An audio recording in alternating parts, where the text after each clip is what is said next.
One last time, I have to see this ground. It's beautiful now, as if nothing had happened here. Soon they will tear down the main house, and then nothing will be left. Nothing. Except what I remember.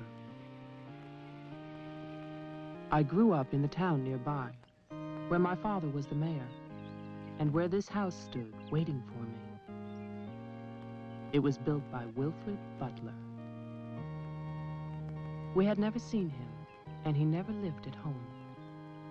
Until the day before Christmas in 1950, he finally did come back for the last time.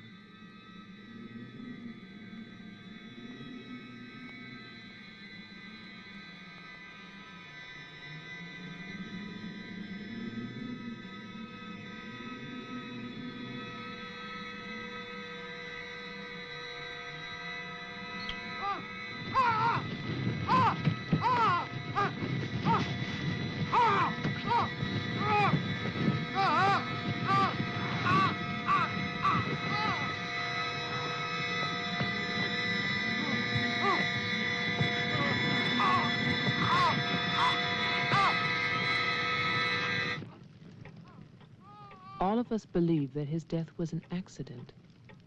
No one knew that another person had come to Butler House that Christmas.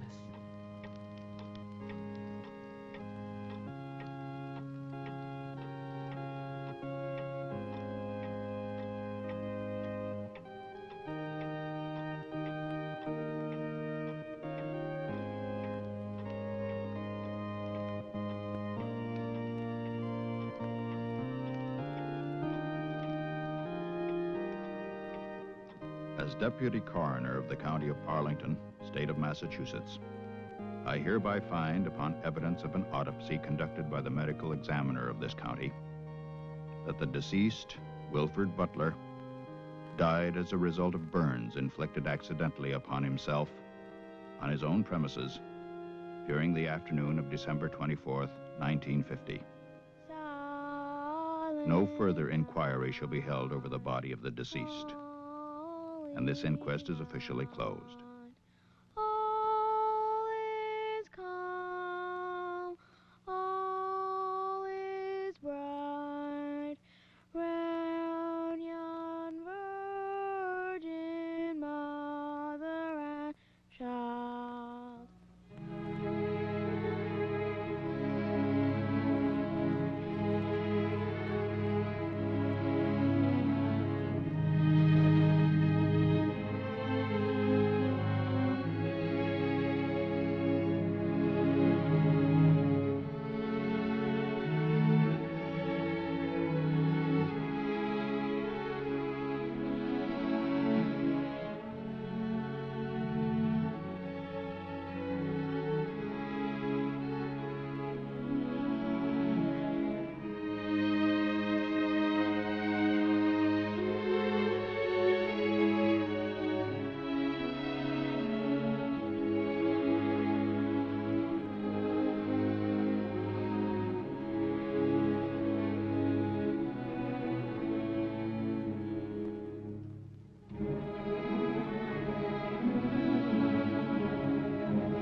After the coroner's inquest, on New Year's Day, they buried Wilfred Butler.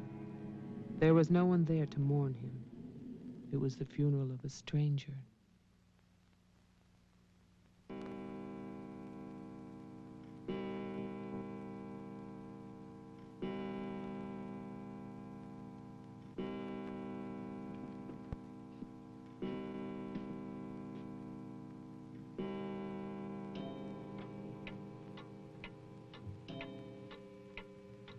I, Wilfred Butler, being of sound mind and body,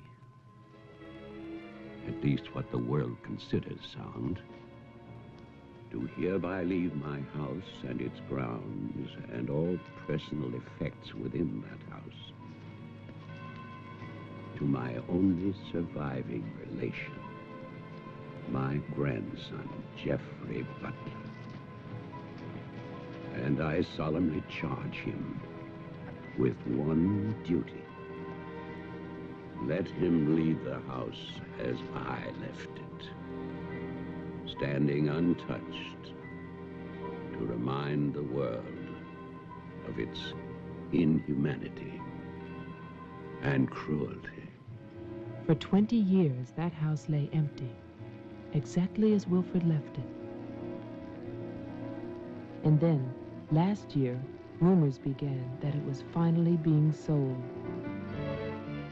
The newspaper story traveled through the county to a state hospital for the criminally insane.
The man who came to sell the house had never seen it.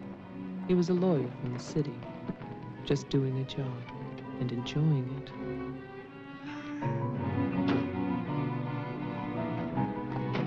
Stop and look serious, please. Oh, you're hopeless. Oh, look.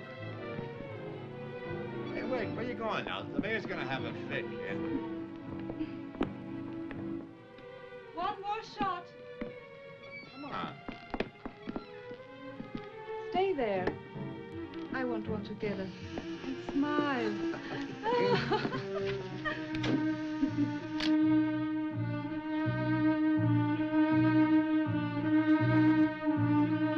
For all the news as it happens, stay tuned to WLIX, your voice of the Northeast. This is Roger Fowler with local stories. First, today's headlines. A warehouse fire still rages in Elizabeth. Police suspect arson. That escaped inmate at Margaretville State Hospital still at large, still hunted by state police. And over in Roxbury, the city passes a controversial housing code.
Well, didn't I tell you?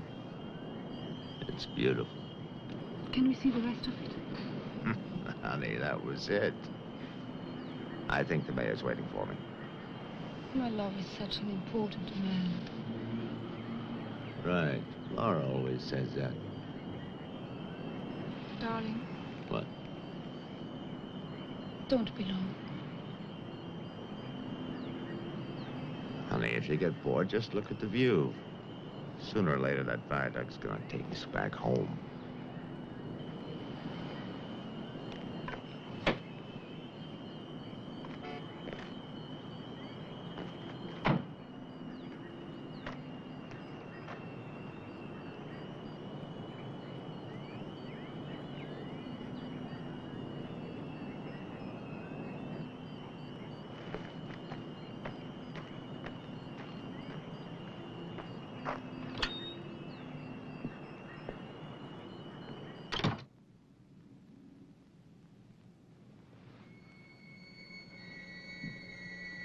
Mr. Carter.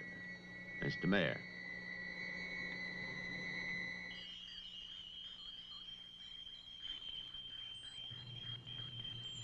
Let me introduce you. This is Charlie Toman, who publishes our weekly newspaper, The Patriot. Mr. Tolman. And this is Tess Howard. How do you do? She operates our switchboard. Oh, really? We call her the communications director. And this is Bill Mason, Mason. our sheriff.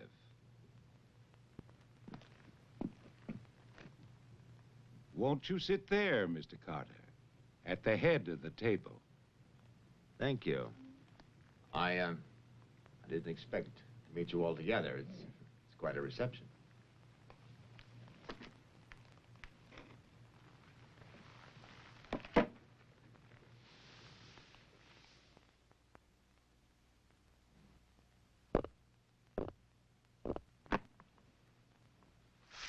All right, let's begin. As you know, I've been retained by Jeffrey Butler. The matter concerns the house that he inherited from his grandfather, Wilfred Butler. Go on, Mr. Carter. I believe that you offered to buy the house for my client. Offered. We begged him. We wrote letters and That's we... enough, Tess. Well, it's true. Trouble. There's always trouble. I can sympathize. I spent the last 20 years and more driving people away from there. Prowlers, burglars, kids, they're the worst. Chasing for nothing because of that will. That dribble about humanity. No. Inhumanity. What the hell is that, huh? Yes, well, he was a bitter man. Hate. It must have been very hard. It must have been hate.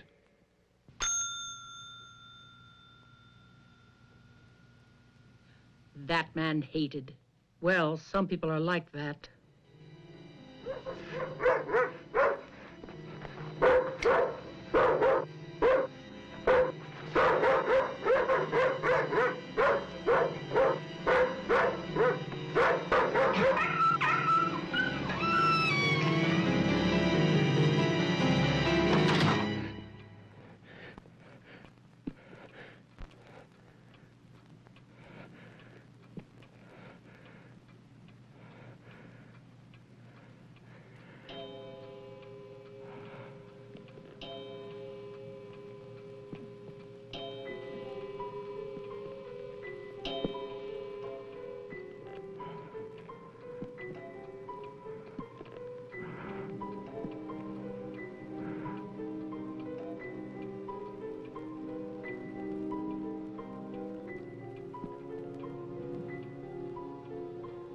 The question is, well, do you still want the house?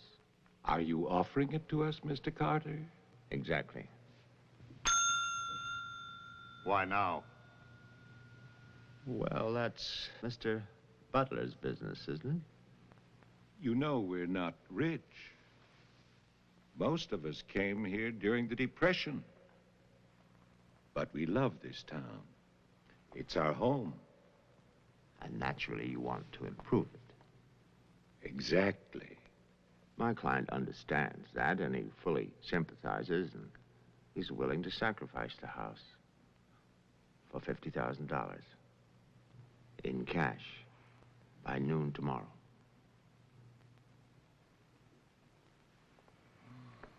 That's an awful lot of cash. It's also an awfully good bargain. You could go to Wilton. You could go now to the bank. Am I clearly understood? All that cash. Perfect. I'll wait for your answer till tomorrow.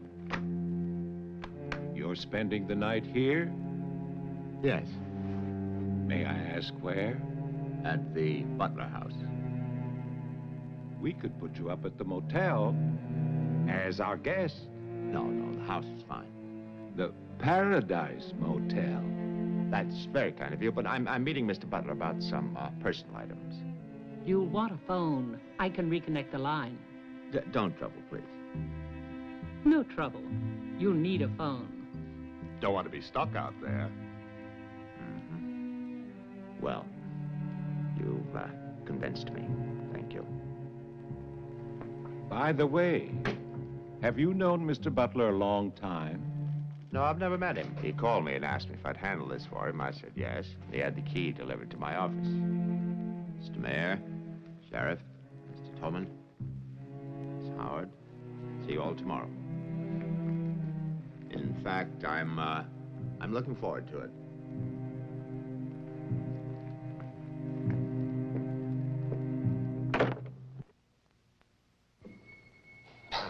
Slick, really slick. He's a big lawyer, Bill. You've got to expect that. Don't tell me about lawyers. Oh, you see the way he looked at us? You see his clothes? He's doing his job. Just don't tell me about lawyers. You know what I'd like to see? Two of them like that one talking to each other. Neither one of them would know what to believe. I love you, too. Honey, when I get home, I'm going to have a nice surprise for you. No, I can't tell you what it is now. It wouldn't be a surprise, now would it? No, I can't come home now, but it'll be very soon. Very soon. Honey, of course I miss you. Yes, I miss Mommy, too. Laura, how are you, kid?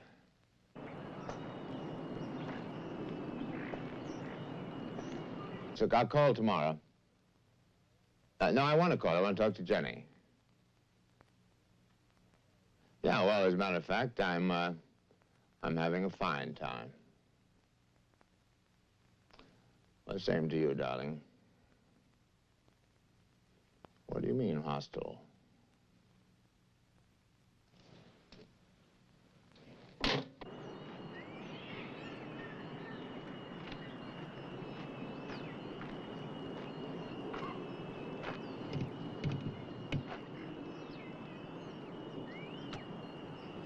I was wondering, if we get it, what then? Tear it down. Okay. I'd better get going. Do me a favor, Tess. Call Diane, tell her I'm going to Wilton, and I'll be back late.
It's fantastic, isn't it?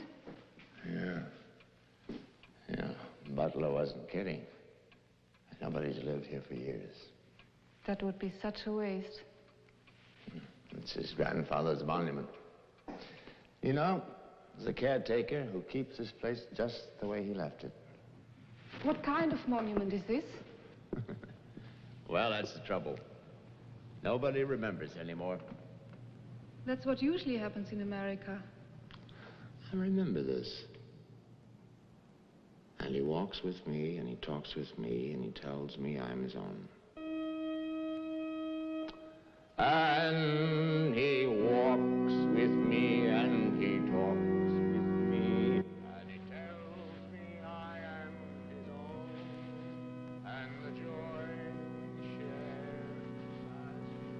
as we tarry there. You're not serious. I used to hear that at funerals. At funerals? Yes. I was a kid in Chipley, Georgia. There was also a Chipley, Florida, but they have both been subsequently eradicated from the map. None other has ever known.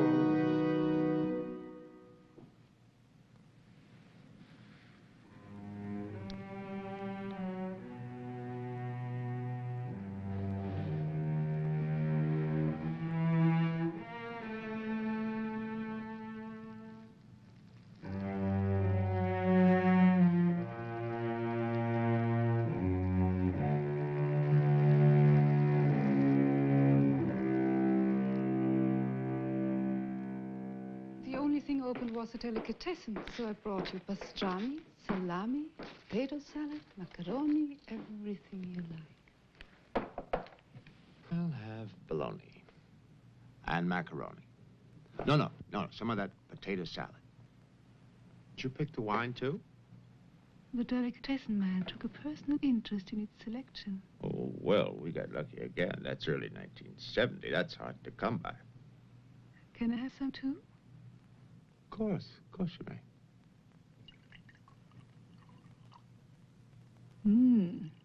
Thank you.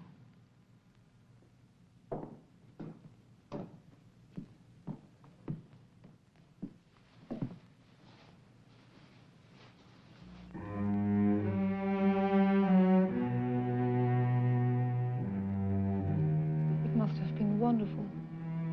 What? The people who lived here. They must have had a wonderful life. Well, I hope they did. Wilfred Butler must have believed in something. Believed? Look at that stone fireplace, parquet floor, the mahogany, this table. And you probably think this place is made of wood, right? Well... Wrong. You know what his grandson told me? Underneath that wood, there's 2 feet of stone. The foundation is 8 bricks wide. Now, someday they're going to come in here and they're going to tear this place down and they're going to build little tract houses all over this property on quarter-acre and half-acre lots. And that bulldozer's going to come up that hill toward this house. And it's going to get the surprise of its life. They built a kingdom out here. Only nobody's left. No? Butler has a grandson. No. He's probably like the rest of us, wants money. You know, he's asking $50,000 cash for this place, and if he only wait, he can get at least $250,000. But he won't take his time. So he'll get screwed.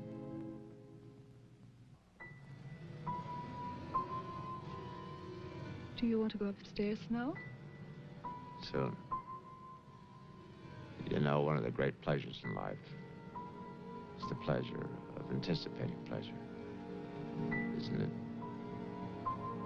We are very close now, aren't we? Sure, honey. Very close.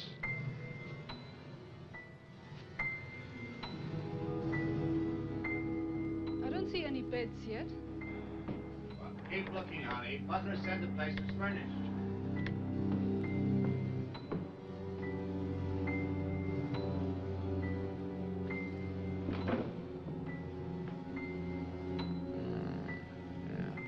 It's furnished.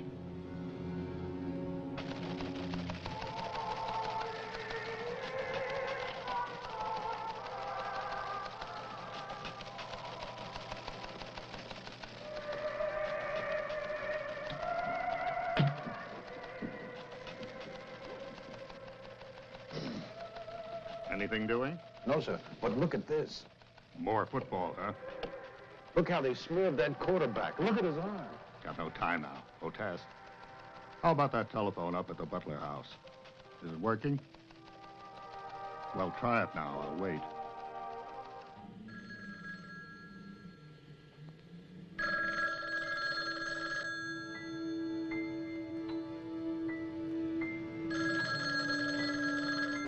Hello? Oh, yes, Miss Howard. Yeah, the phone's working fine. Very nice of you to call. Thank you. Good night. Honey, I'm going down to the car to get some cigarettes. Be back in a minute. Okay. Don't get lonely. No, no.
Did you get your cigarettes? Yes, I did.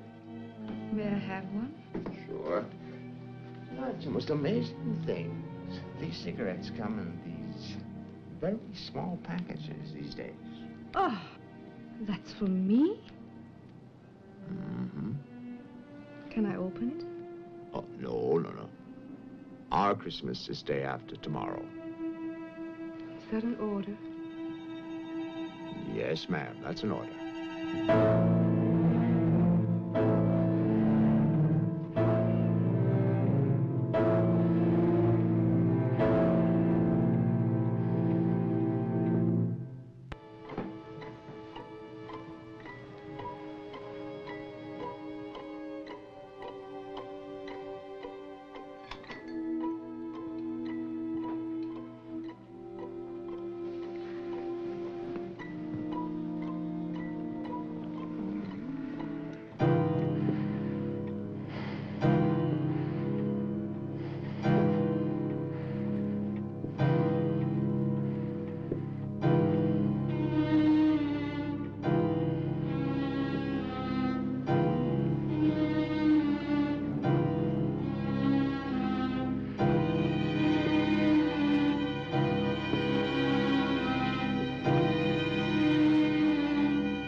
Bill, someone's calling from Butler House. Okay, put him on. Go ahead now. Mr. Carter? I'm not Carter. Who is this? The owner. Butler. I'm worried, Sheriff. Carter's not here. Speak up, I can't hear you. I can't. I'm sick. Can you come here? What is it? What's wrong? His car's here, but he's gone. Won't you come? Okay, okay. Now you stay put in that house. I'll wait for you. Please, hurry. I'm afraid. Now take it easy. I'm coming.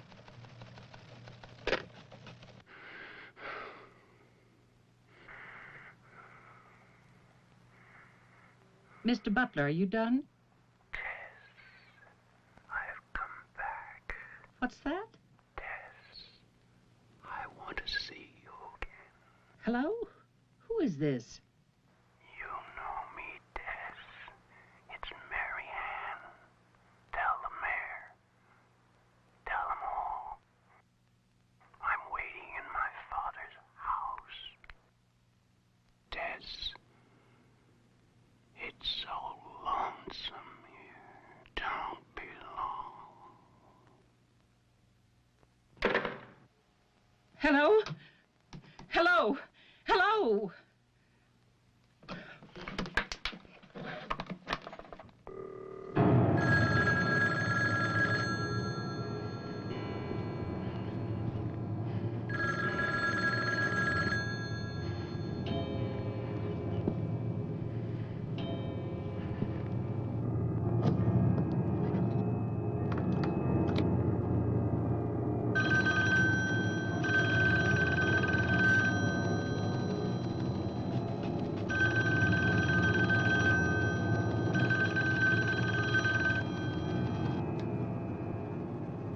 Oh, my God, where is everybody?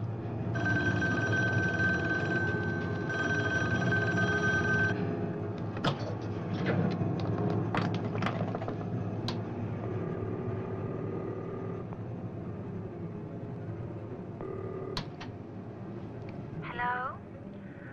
Oh, Maggie, thank goodness. What is it, Tess? Something's come up. Something urgent. Can you start early? Oh, honey, I'm watching TV. Maggie Daly, you get yourself over here. What is it? Just get moving, Maggie. Just please hurry.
Come in. It's open. Okay, mister, that's far enough. What do you want here? Mayor, Try again. My father's not home. And don't move. you want me to put my hands up? No. Just stay there. What are you staring at? I seem to remember you from the road. That's why I'm holding a gun. You scare me. Well, that makes sense. Thanks. Does everybody carry one here? You can ask the sheriff when he gets here. I'll call him. I'm sorry to disappoint you, but the sheriff's office is empty.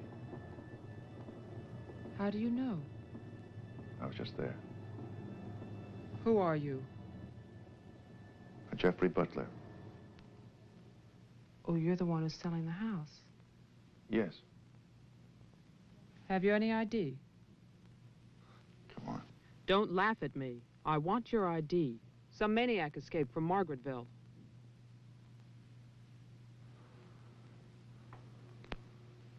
Okay.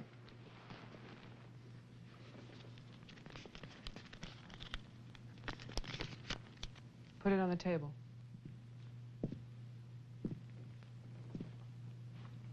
Now go back.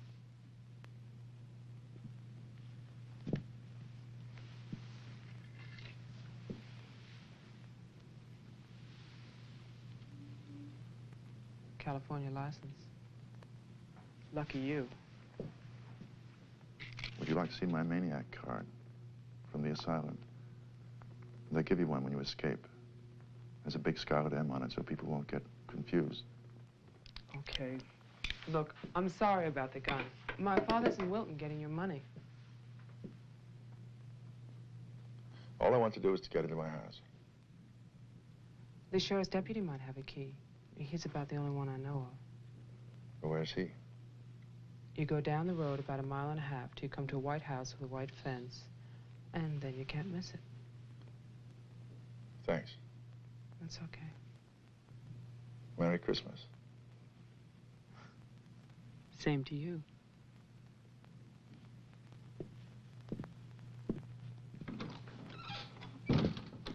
If I don't call back in an hour... What? Call the mayor or Mr. Tone and nobody else. Promise me you'll do that. Well, sure. Mark it down, honey, so you'll have it. Sheriff to 301. I'm heading west on Route 5 to Butler House. You'll hear from me.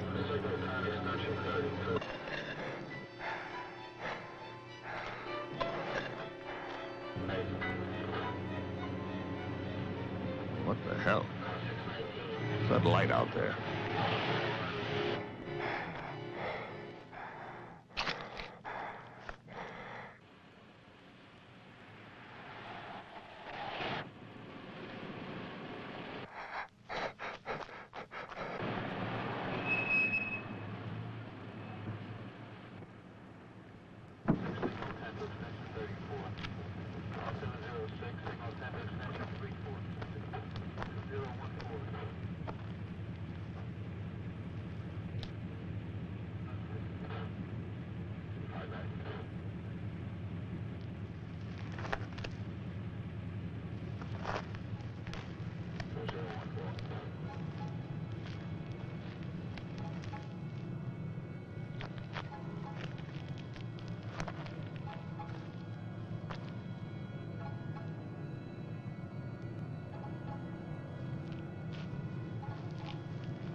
Hi.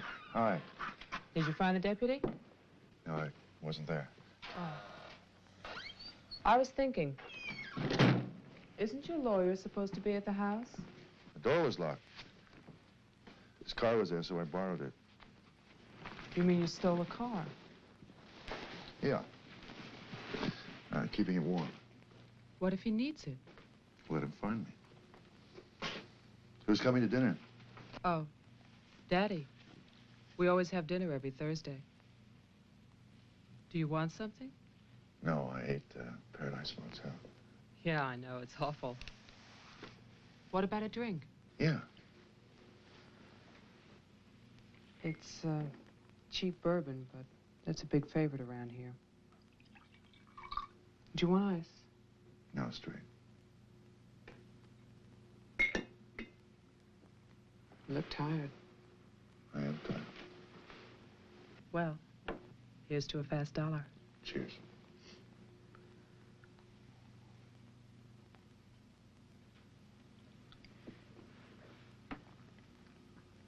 Why did you decide to sell the house? Needed the cash. After all these years? I need it now. Huh. What's it like on the inside? You know, I've never seen the inside. When I was a child, my father told me to stay away from it, for something terrible might happen. Sort of like a haunted house. I haven't seen it either. You're going to sell it? You've never seen it? Yeah. I don't know. It's too bad. It's about the only place to see around here. Oh, I forgot. Someone keeps calling with a message for my father. She says that she's waiting at your house, in the reception room. What woman is waiting in my house in the reception room? Oh, I don't know. It's not a voice that I know. I better go out then. Can I come too? What for? I'm pushy. I suppose you'll be going back to California soon.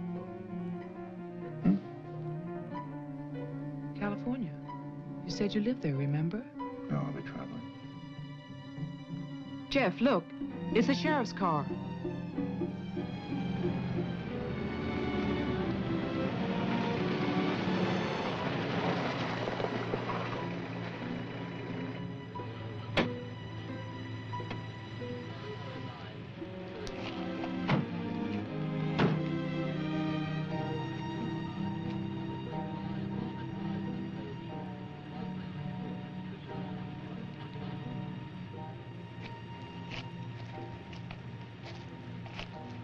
There's a light.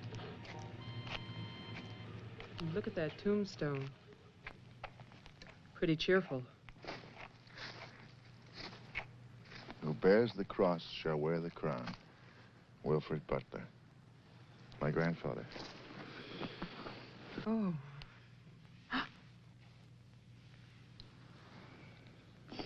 Someone left their sunglasses in the snow. They're the sheriff's. My lawyer's missing. So is the sheriff. You get strange phone calls. And now someone's fascinated by my grandfather's grave.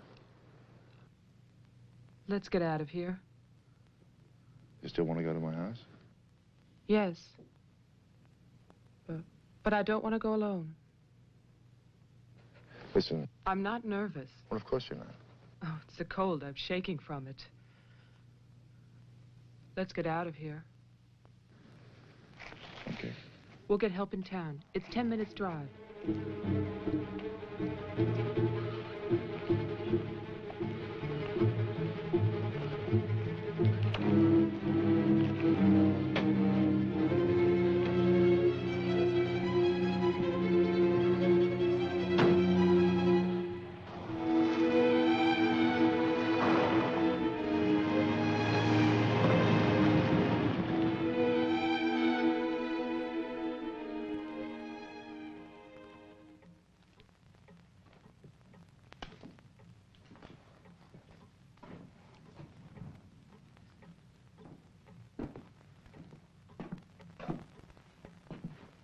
Night, Mr. Toman.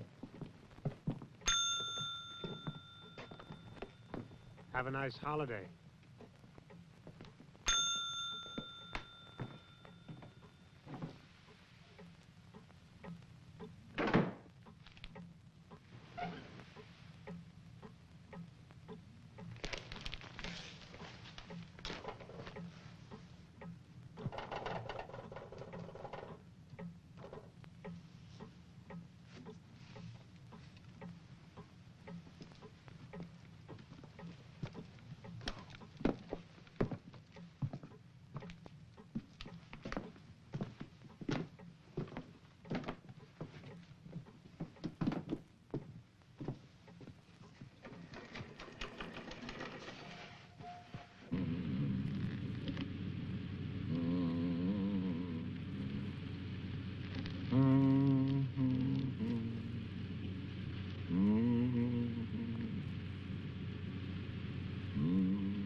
Deputy's not here, but Toman is. Who's Toman? Come on, you'll see.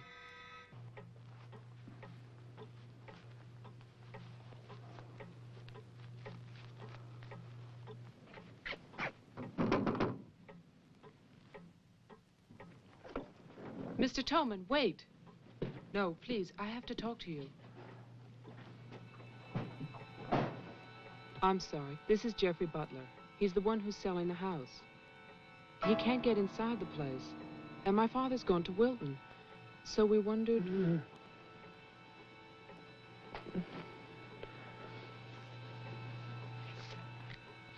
Anything wrong? He'll tell us.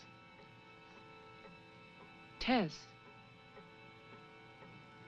has gone to his house. Why would she go there? I don't know.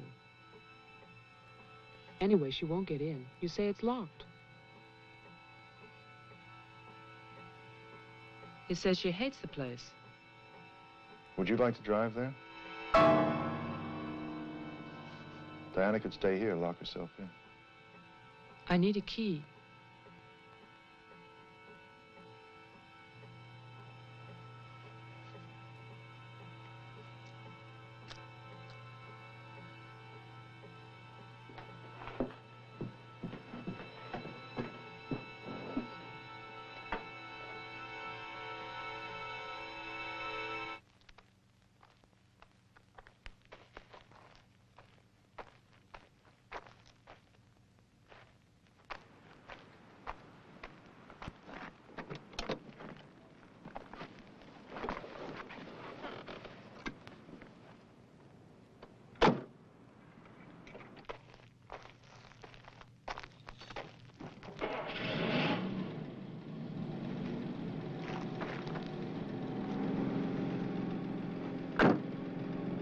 Oh, man, this isn't my house.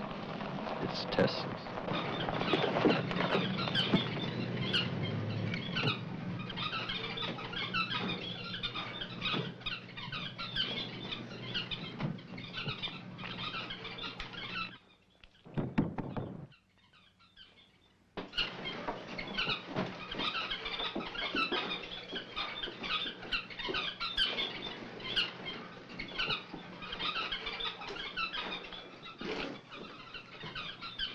Well, Tess isn't here.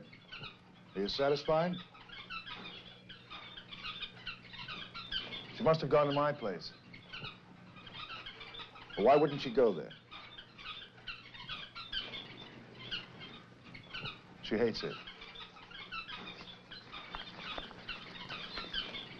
Maybe she went to see the woman who's there. Someone called the mayor's house before. Said she'd be waiting.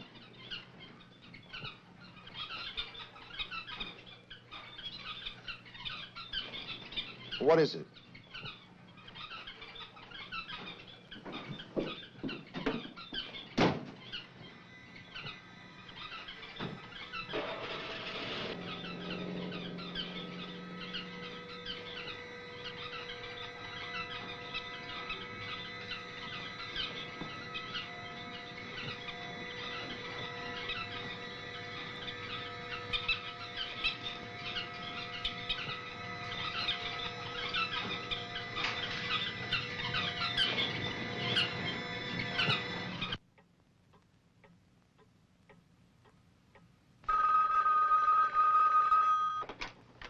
Hello, Jeff?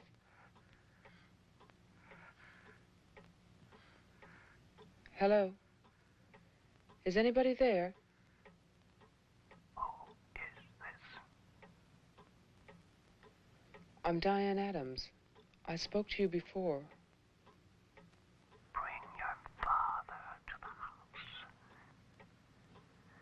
This is Marianne. Tell him I have the diary. I'm waiting. Who are you? He'll know. Christmas Eve, 1935. Hello? Hello?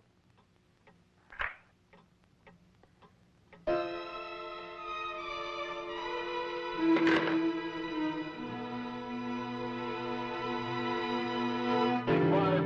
The 704 C Charlie. 704, signal 10, 704 C Charlie.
Sheriff, I saw your car.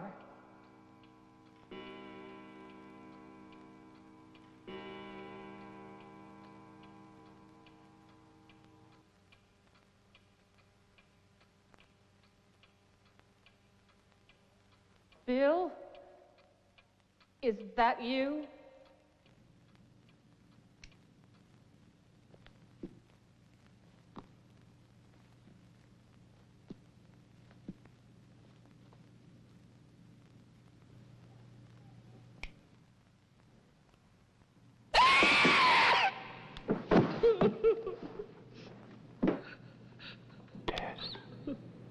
You can't see me, but I can see you. Oh, yes, I remember that face. You're older now, and fat, but still Tess. And you're frightened, aren't you? Don't be afraid. I want to help you. Take my hand. Take it, Tess.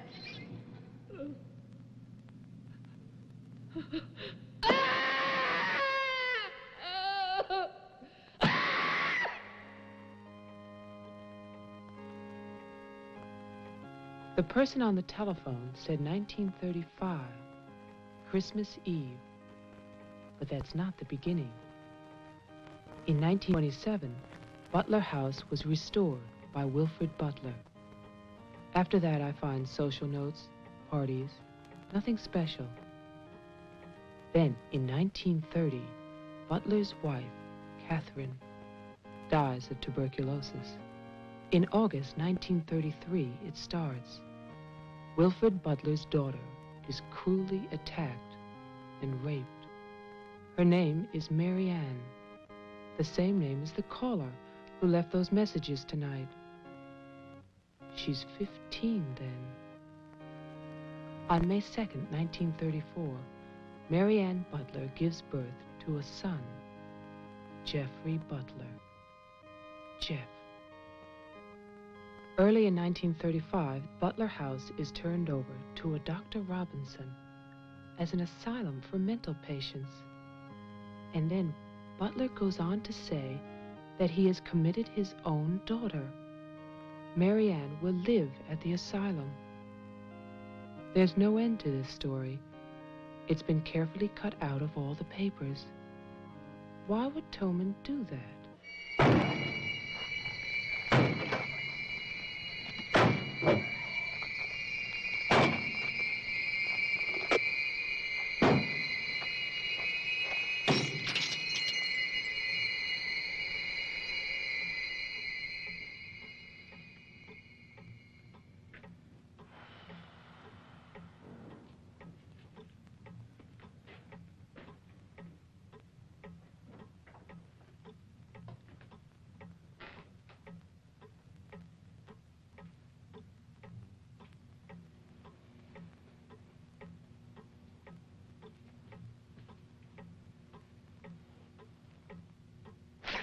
You scared me. Oh, what happened? What happened is, Tess has 40 bird cages. Toman is hysterical. Everybody's at my house but me. It's cold outside, and you forgot to lock the door. Jeff, how old are you? How old am I? You mean, how many years have I lived? No. There's a lot in the paper about your family. I don't want to talk about my family. Wait a minute. There's a woman calling, and she says her name is Mary Ann. That was your mother's name, wasn't it? My mother died in childbirth.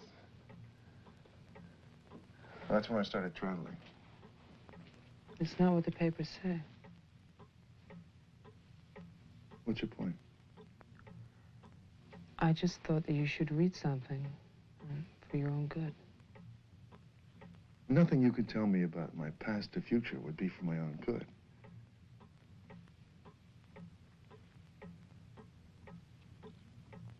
Where is the paper? It's on the table.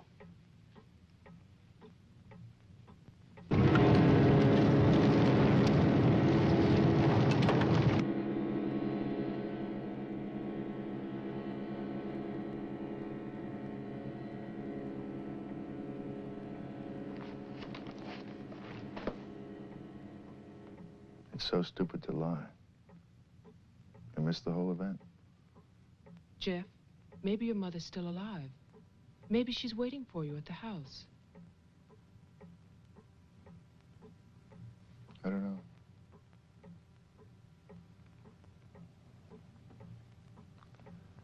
Come on. No more side trips. Let's go out there.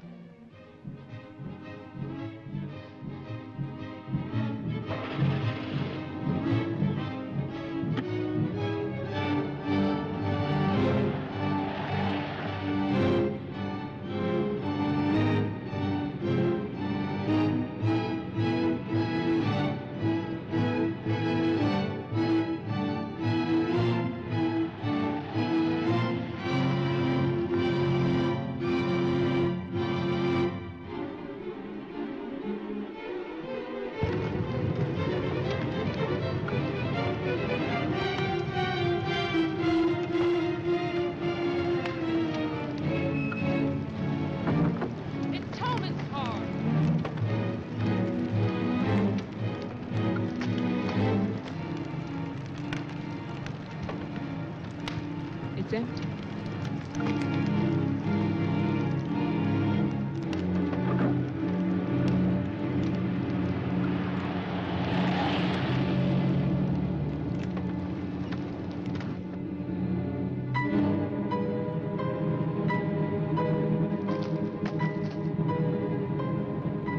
Jeff, look!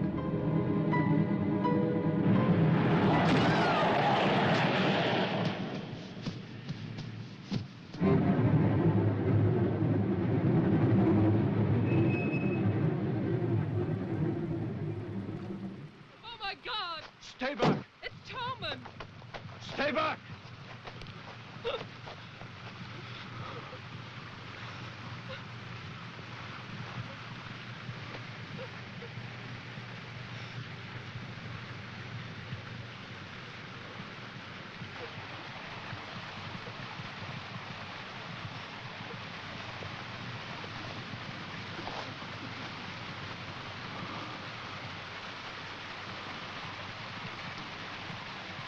He's dead.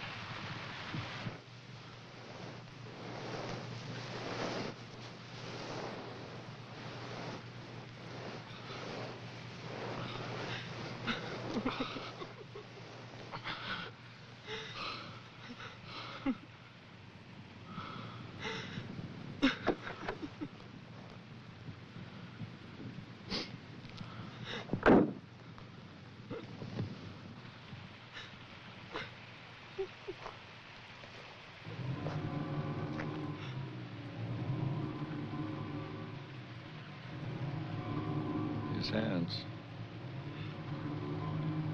Somebody cut off his hands. You killed him. You killed Toman. He's asking for help. You killed him. Get in the car.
Cutler House. The keys. He took them.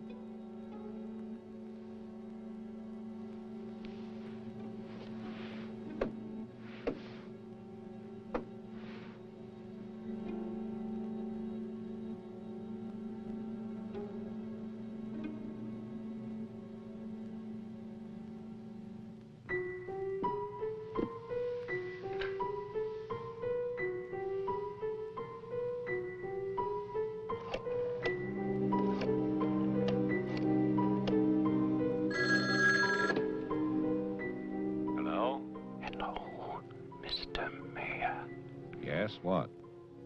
This is Marianne Butler. I'm calling from my house. Won't you come over here, Mr. Mayor? We're having a reunion. Everyone's here, even your daughter.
I write this knowing that no one shall ever see it. Not my beloved daughter, or even my grandson, Jeffrey.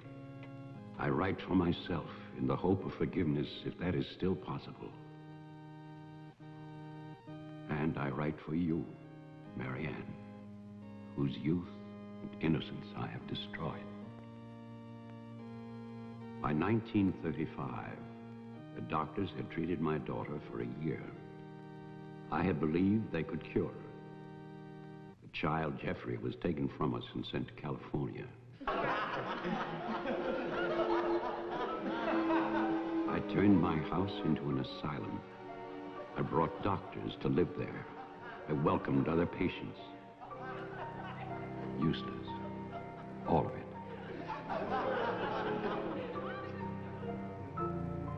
I remembered what she had been. There was never a lovelier, happier child.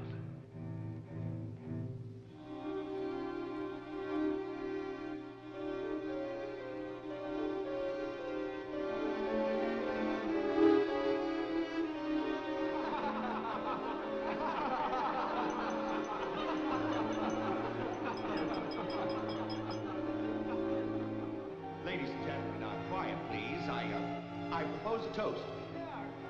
Doctor, please. By Christmas of the first year, I knew that I must act, not for myself, but for my helpless child. Led him to create this institution. Our friend... I had no plan. All I knew was that I must take her from these men with their promises, their lies. Shall we?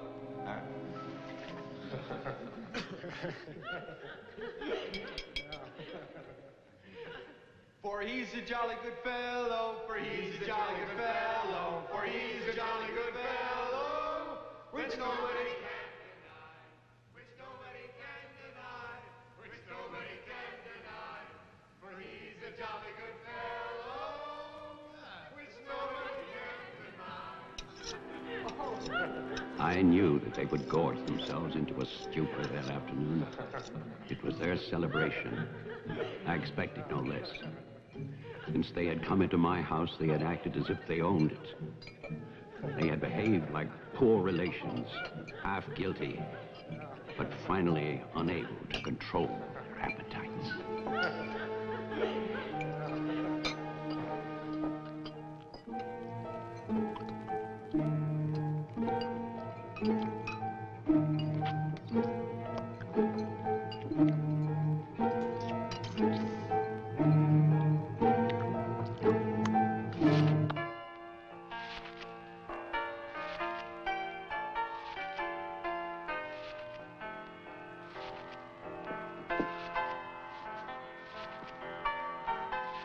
After dinner, they danced and drank as they usually did. All the time, Robinson would smile and reassure me. They expected me to believe, because I had no choice. Wilfred, trust me. He really believed Marianne would be well. He saw a light. There is a light at the end of a long tunnel. Believe me. There is a light at the end of a long tunnel.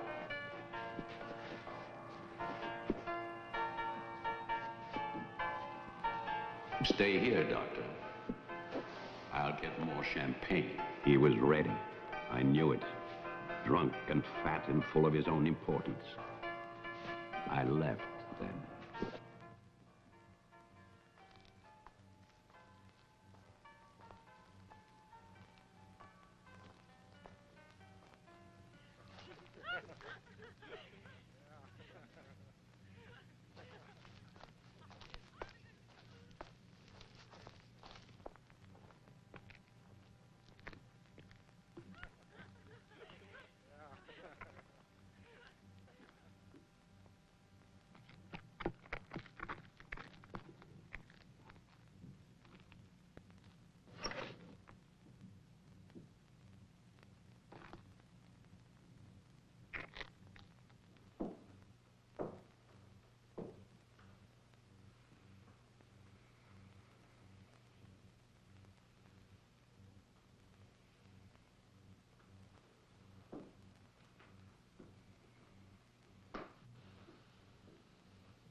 My cruelty to Marianne was inhuman. I know that. I had loved her. I had fathered our child, Jeffrey. I had brought her to this. But I swear that on that afternoon, all I wanted was to save my child.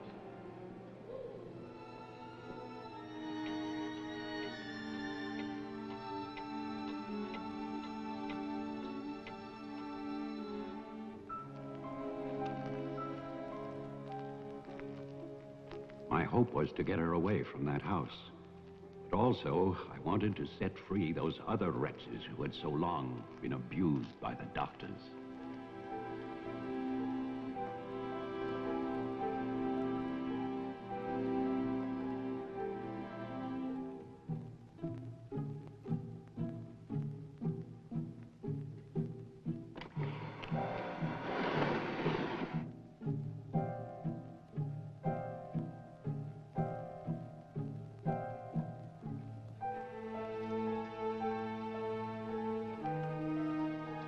I knew what they might do if these inmates were freed. And this is my guilt.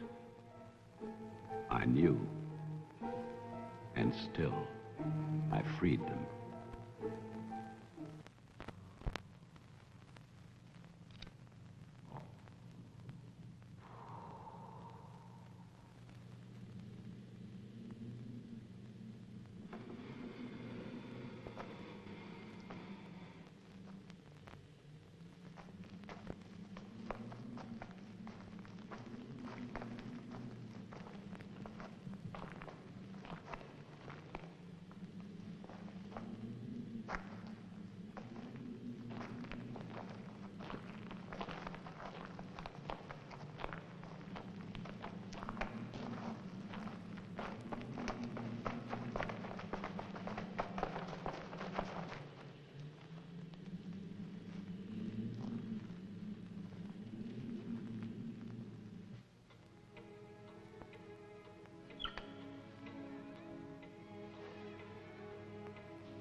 After the inmates started for their house, I went to get our car to take Marianne away.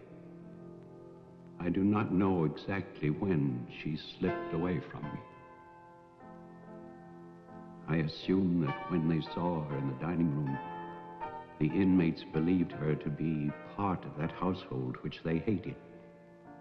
And so, they killed her. Later, there was a celebration. And then most of the inmates fled, I don't know where. But I shall never forget what they did to my child. Since that Christmas, I have lived in prisons and asylums, lived anonymously, as an animal. I have wandered in bitterness until all seasons have become as one. And that is a season of vengeance.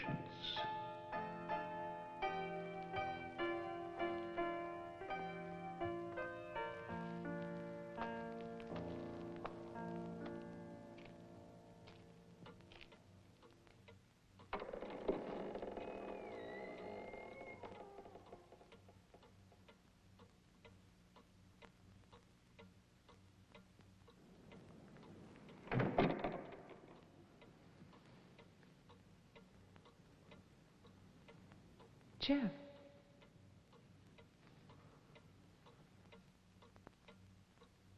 Jeff? Wilfred Butler is still alive. This is still his house. Your grandfather died in 1950. He was burned to death in this house. My grandfather poured gasoline over a squatter he found here. The town wanted to believe he was dead. They still do.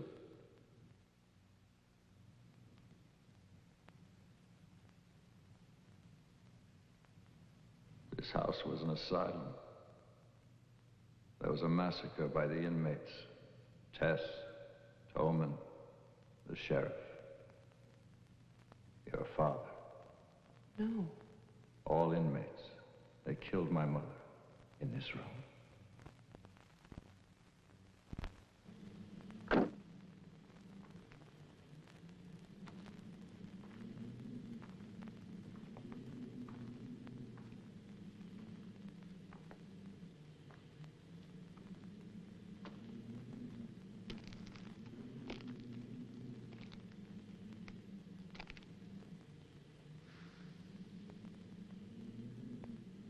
Who's that?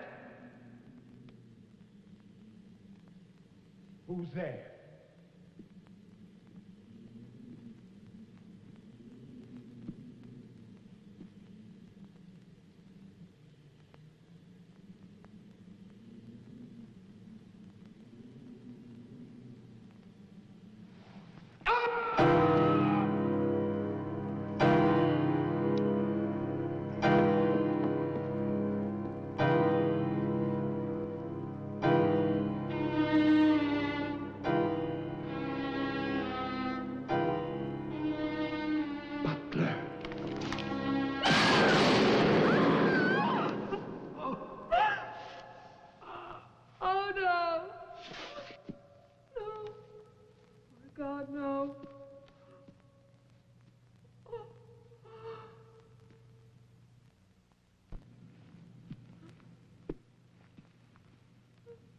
Daddy?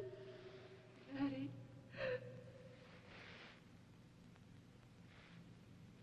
Diane? Jeff? Jeff? No. No. Jeff, why? Why? Sorry. Marianne.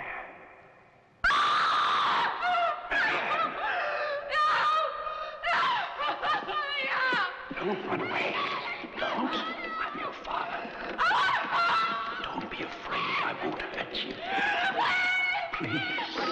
It's all right. I won't hurt you. I need your help. I could have seen you. I waited for you.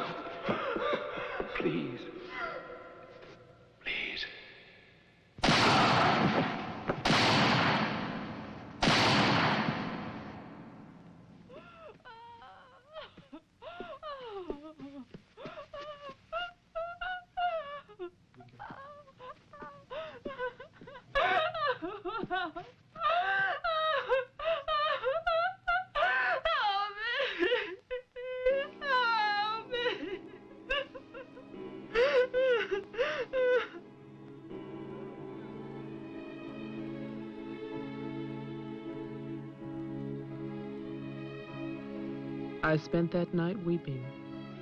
By morning, there were no more tears.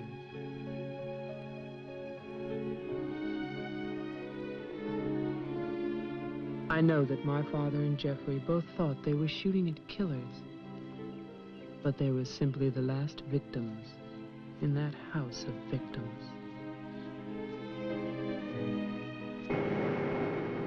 And now, a year later, they will tear down Wilfred Butler's monument.